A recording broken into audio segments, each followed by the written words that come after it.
Hey everyone, it's Dr. Ramani. Welcome back to this YouTube channel on narcissism. Let's take on one of these Am I the Assholes? This one's a doozy. This one is about somebody asking if they should be angry at somebody for messing with their alarm clock. Listen to this one. I am a woman, 23-year-old woman, and I've been married to my husband, who's a 26-year-old man, for a year. So they're recently married. I'm in my last year of university and have been so busy for the last 2 weeks with many projects and finals looming. My husband complains from seeing me studying and not doing activities together or hanging out with friends anymore. I've told him it's not going to last forever and that I need to focus because this is my last year and it's been the hardest. The day before the exam, he wanted me to go out with him to a friend's birthday party. I refused because I was busy preparing for my exam. He pleaded with me, saying it's just 1 hour, and talked about how his friends will be upset if I'm not there.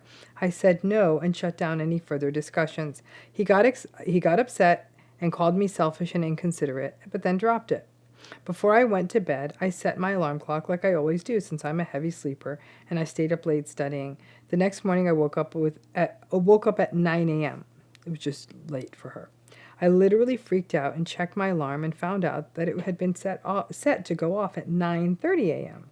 I had no idea how this happened until my husband told me he did this to repay me for refusing to take 1 hour to attend the party, so he took 1 hour from my time. I couldn't believe it. I absolutely blew up at him, just yelling and screaming at him left and right. He just stood there shocked from my reaction and my rage. I got dressed quickly and rushed to the university. They didn't let me into the exam hall. I got into a lot of hassle to get them to reschedule the exam, especially since I had no legit reason as to why I was late. I actually think she had a very legit reason. It was awful is all I can say. I went home, and my husband and I stopped speaking to each other. He kept acting as if I hurt his feelings and traumatized him by yelling, and that I deserve what he did since he was frustrated with my continual refusal to attend all events for the past 2 weeks. Just 2 weeks. I might be wrong for not considering it, but I think that my exam should be a priority, and his way of teaching me a lesson was not right. Am I the asshole? Oh, no, not the asshole. And this is beyond red flags. This is like somebody painted your whole house red and then put red sirens and alarms all over you and then painted your town red. It's that many red flags, okay? It's actually it's an interesting thing. I've never thought this could be a thing in coercive control, but it has that feel to it. When we think of coercive control, which is a dynamic in malignant narcissistic relationships, it's that idea of controlling all elements of a person's life, including things like sleep, right? Notoriously in a coercively controlling relationship, a person might wake someone up in the middle of the night to have an argument, or have an argument with them right before they go to sleep and ruin their sleep, or insist that the person get up at the same time that they get up, or something like that. In this case, he messed with her alarm clock before she had an exam. This woman could not have communicated any more clearly. One thing that jumps out at me about this particular person's "Am I the asshole?" inquiry is we always talk about communication. And a lot of therapists out there, when people go in with narcissistic abuse stories, the therapist, communication. This woman could not have communicated more clearly if she tried. She was doing everything you're supposed to do, right? Set the boundaries. Communicate clearly. It's only a few weeks. It's the end of university. I can tell you this as a university professor for our last year students. Those last 2 weeks are rough as they try to get things done, right? So I know how it's 2 weeks. It wasn't 2 years. It was 2 weeks that she didn't want to go to this fool's frivolous nonsense. And so she set a boundary. I can't do that. She set a boundary. I can't go to that party, right? So she did everything right. And it's only in a narcissistic relationship where a person gets punished for setting a boundary at that level. We may not always like the boundaries people set for us, but we can find some sort of middle ground. Like a person may say, I'd love to come, but I have to work the next day, so I have to leave at 8. You might say, okay, well, why don't you maybe come for the drinks part of dinner and then head out, so at least we could see you. You can meet them, we'd like them to be there for dinner, but you can also understand a person has a different experience than you. This guy is completely not even able to understand. It shows a complete devaluation of what she's doing at university. She's doing all the right things, communicating and setting boundaries. But as in every narcissistic relationship, that's where all the tried and true stuff, it doesn't work. And not only does it not work, she got punished for it. When she did set the boundary and said, I can't come to the party for 1 stinking hour, right? That he then punished her literally nose to nose and said, I'm going to take 1 hour back of your time. That kind of parsing, that kind of obsessive, punitive attention to detail, that is a ringer for something we see, that vindictiveness in a narcissistic relationship. You did this, I'm going to do this. You spoiled this, I'm going to spoil that. You took this much money, I'm going to spend that much money. And you didn't come to my friend's loser party for an hour. I'm going to punish you by making you late to an exam. And especially if these are big exams or like really important, like, I don't know, exams at a university might say you only get 1 shot to come in.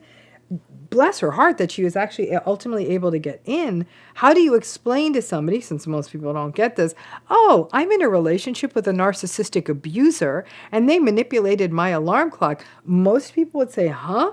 And might not even believe this woman. So he actually almost screwed up her professional development.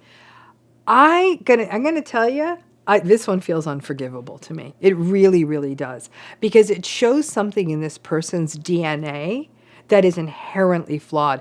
It's one thing if he said, he gave her the silent treatment for a week or stopped inviting her to parties. I wouldn't be down with those either. I would think that stuff is toxic too, because her ask wasn't a problematic ask. She was simply saying, I want to finish university. But what he did, which could have potentially upended the entire apple cart for 1 hour in such a punitive way, is a red flag of someone who's wired in a way that this is not going to change. And homie don't exactly sound like he is blazing a trail to a therapist's office. So I would say for a woman like this, she's only a year in, she doesn't have kids. I don't see what the freaking path forward would be here for her. I mean, they certainly could try to, talk this one out, but I don't see how that her not willing to, for 2 weeks, she wouldn't attend all his events. I don't know what this guy does for a living that he's able to do so many social things. I mean, so he must have the easiest job in the world to have that many social events in 2 weeks. That her missing them would result in this kind of pushback. But it's one thing for a person to say, for even her husband to have come up to her and say, you know what, I don't know if this relationship's going to work, which would seem extreme over 2 weeks. But to do something like that is so sabotaging. It would be like siphoning all the gas out of her car the night before so she couldn't get to the exam. Because in essence, that's what he did. And that he, of course, like every good antagonistic, probably narcissistic person does, is acts like the victim. Where she says here, he kept acting as if I hurt his feelings and traumatize him by yelling. They can dish it out, but they can't take it. That's another core thing about toxic relationships.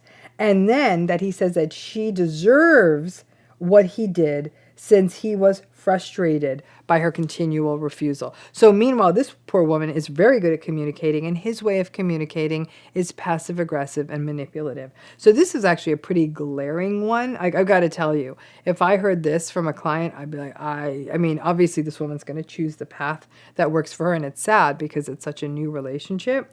But you can also see, though, when a person makes a choice to stay in something that's this manipulative at this young part of their life, just having finished university, how people get stuck into toxic situations. Can you imagine if she actually had a real job where there were real demands and real deadlines and she had to work late? I don't know. I shudder to think what this person would have done. So this kind of attempt of that sort of vindication, that sort of obsessive detail to getting the punishment just right, and then on top of that, feeling like the victim, like, oh, you called me out, oh, how could you be so mean to me? Not a healthy relationship. And, and this is why I'm a big fan of people kind of getting their professional lives set before they throw their hat into a relationship in any permanent way, because at least then you have some control over your time and your money, and anyone you let into your life understands what your life is about. And if they can't make allowances for that, they're simply not your person. So them's my thoughts on this. My heart aches for this person, and whatever path she chooses, whether she stays or goes, this. I hope she's learned from it one way or another, but I don't know what the hell else this poor woman could have done. Love to hear your thoughts too. Thanks again.